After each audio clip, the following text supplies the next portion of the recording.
ஓம் ஸ்ரீ குருபியோ நமக. ஓம் ஸ்ரீ மகா பெரியவா சரணம். வரும் ஜூலை 24ஆம் தேதி வியாழக்கிழமை ஆடி அமாவாசை. இப்ப நாம சொல்லக்கூடிய இந்த பொருட்களை எரித்து உங்களோட உச்சந்தலையில நீங்க தடவிக்கிறது மூலயமா போதும் என்றாலும் பணம் வரும், வீட்டில் செல்வம் நிரம்பி வழியும். அது என்ன வழிபாட்டு முறைன்னு பார்க்கறதுக்கு முன்னாடி நம்மளோட வீடியோஸை இப்போதான் நீங்க ஃபர்ஸ்ட் டைம் பார்க்குறீங்கன்னா மறக்காம சப்ஸ்கிரைப் பண்ணிக்கோங்க. தொடர்ந்து இது மாதிரி அப்டேட் தெரிஞ்சுக்கிறதுக்கு பக்கத்தில் ஒரு நோட்டிஃபிகேஷன் பெல்லை கிளிக் பண்ணி ஆல் அப்படிங்க செலக்ட் பண்ணிக்கோங்க.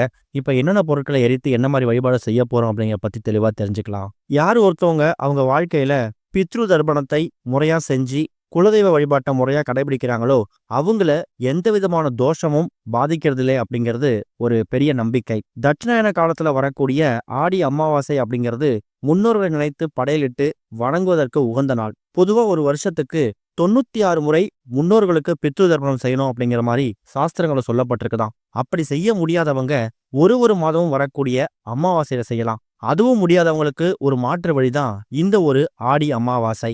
ஆடி மாசத்துல சூரியன் கடக ராசியில சஞ்சரிக்கிறாராம். கடகம் சந்திரனோட ஆட்சி பெற்ற வீடு.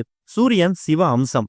ஆடி அமாவாசை அன்னைக்கு சிவ அம்சமாக இருக்கக்கூடிய சூரியனும் சக்தி அம்சமாக இருக்கக்கூடிய சந்திரனும் ஒன்று சேர்றதாலதான் சந்திரனோட ஆட்சி பலமடையுது. அதனாலதான் ஆடி அமாவாசை வழிபாட்டுக்கு உகந்த நாளாகவும் இருக்கு. ஆடி அமாவாசை தினத்துல ஏற்படக்கூடிய மாறுதல்களால கடல் நீர்ல ஒரு புதிய சக்தி ஏற்படுறதாகவும் அன்றைய தினம் புனித தலங்கள் இருக்கக்கூடிய கடல்ல நீராடுறது உடலுக்கு எக்கச்சக்கமான வளங்களையும் வாரி கொடுக்குமா. வருஷத்துல முக்கியமா 3 அமாவாசைகள் வரும். ஆடி அமாவாசை, தை அமாவாசை, புரட்டாசி அமாவாசை.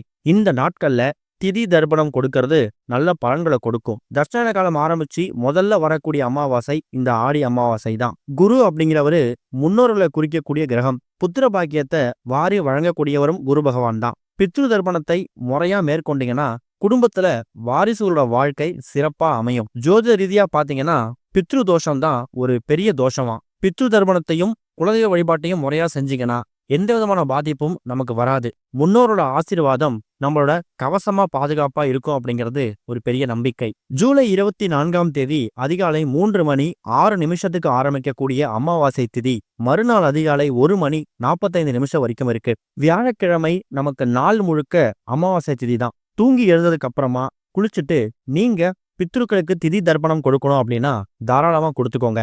காலையில 6:07 யமகண்டம், மதியம் 1:03 ராகு காலம். இந்த 2 நேரத்தை தவிர திதி தர்ப்பணம் கொடுக்கறதுக்காகவும் படையல் போட்டு வழிபாடு செய்யறதுக்காகவும் நீங்க பயன்படுத்திக்கலாம். காலையில 10:15 மணிலேருந்து 11:15 இந்த 1 மணி நேரத்தை திதி தர்ப்பணம் கொடுக்கறதுக்கு பயன்படுத்திக்கோங்க. மதியம் 12:15 மணிலேருந்து 1:15 இந்த 1 மணி நேரத்தை பித்ருக்களுக்கு பிடிச்ச விஷயங்களை படையல் போட்டு வழிபாடு நடத்துறதுக்கு நீங்க பயன்படுத்திக்கலாம். படையல் போட்டு முடிச்சுட்டு காக்கைக்கு சாதம் வச்சுட்டு அதுக்கப்புறம் அமர்ந்து வீட்டில் இருக்கக்கூடிய எல்லா நபர்களும் உங்க விரதத்தை கடைபிடிக்கலாம். முடியாதவங்க நீங்க சாப்பிட்றதுக்கு முன்னாடி யாராவது முதியவர்களை வீட்டுக்கு கூப்பிட்டு ஆடி அமாவாசை அன்னைக்கு உங்க கையால அன்னதானம் பண்றது ரொம்ப விசேஷம். இதுக்கு சந்தர்ப்பம் இருக்கிறவங்க கொஞ்சம் கூட யோசிக்காம ரோட்ல கஷ்டப்படக்கூடிய இல்ல சாப்பாட்டுக்கு வழி இல்லாம இருக்கக்கூடிய யாராவது ஒரு நபருக்கு கூட நீங்க கூப்பிட்டு உணவளிக்கலாம். அது மூலயமா உங்களோட பித்ருக்களுக்கே நீங்க உணவளித்த பலனை வந்து சாப்பிடக்கூடிய முதியோர்கள் மூலியமா நீங்க பெற முடியும். இது போக பகல் நேரத்துல முழுக்க உங்களோட பித்ரு வழிபாட்டுக்கும் பித்ருக்களுக்கு திதி தர்ப்பணம் கொடுக்கறதுக்கான வேலையெல்லாம் முடிச்சிடுங்க. மாலை ஒரு 6-7 மணிக்கு மேல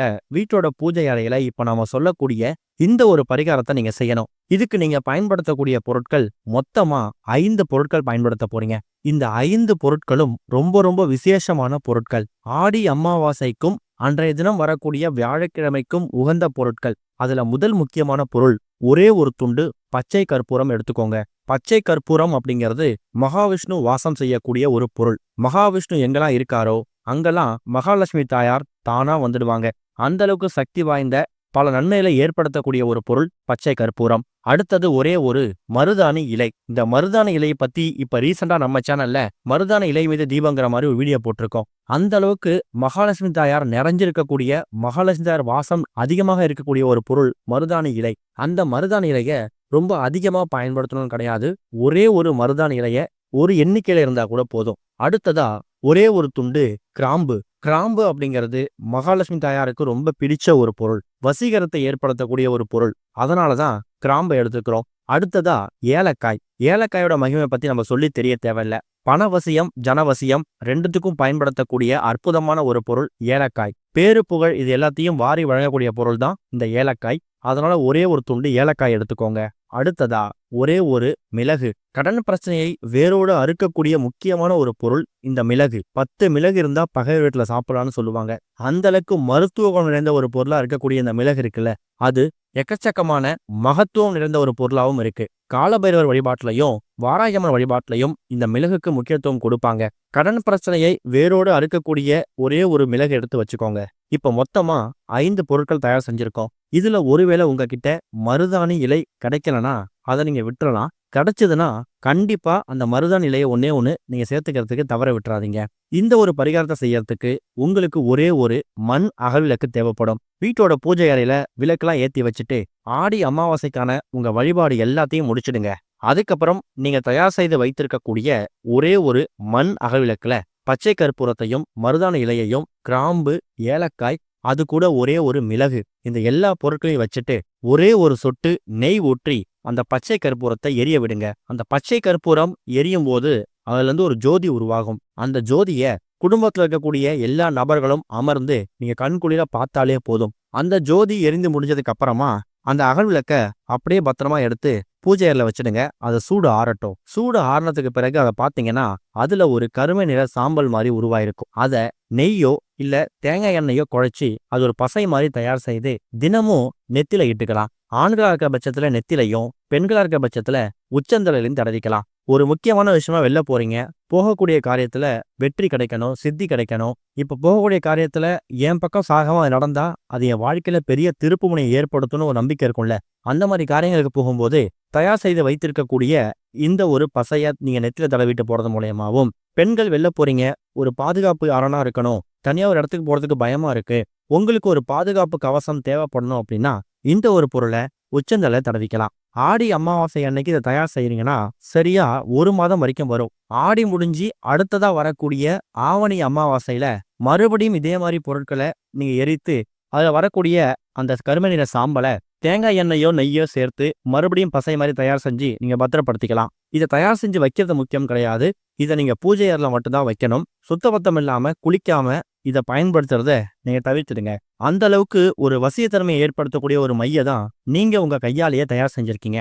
மண் அகவிளக்குல இதை தயார் பண்ண முடியாதவங்க வீட்டுல தேங்காய் ஓடு இருக்கும், கொட்டாங்குச்சி இருக்கும், அதுல கூட நீங்க தயார் செஞ்சுக்கலாம். பார்க்கறதுக்கு ரொம்ப எளிமையான விஷயம் மாதிரி தெரியும். இதுல சொல்லிக்கக்கூடிய பொருட்கள் எல்லாமே உங்க வீட்டுல தினமும் நீங்க பயன்படுத்தக்கூடிய பொருட்கள் தான். புதுசா எந்த ஒரு பொருளையும் நீங்க வாங்க தேவையில்ல. மருதாணி இலையை மட்டும் தயார் செஞ்சுடுங்க. கிடைக்கவே இல்லை அப்படிங்கிறவங்களுக்கு நீங்க மருதாணி இலையை மட்டும் விட்டுட்டு மீதி 4 பொருட்களையும் ஒன்னா கலந்து இந்த ஒரு மைய தயார் செய்து ஆண்கள் நெத்திலையும் பெண்கள் உச்சந்தலை தடவிட்டு வாங்க. கூடிய சீக்கிரம் உங்க வாழ்க்கையில ஒரு நல்ல வளர்ச்சி ஏற்படும். ஓம் ஸ்ரீ குருபியோ நமக. ஓம் ஸ்ரீ மகா பெரியவா சரணம்.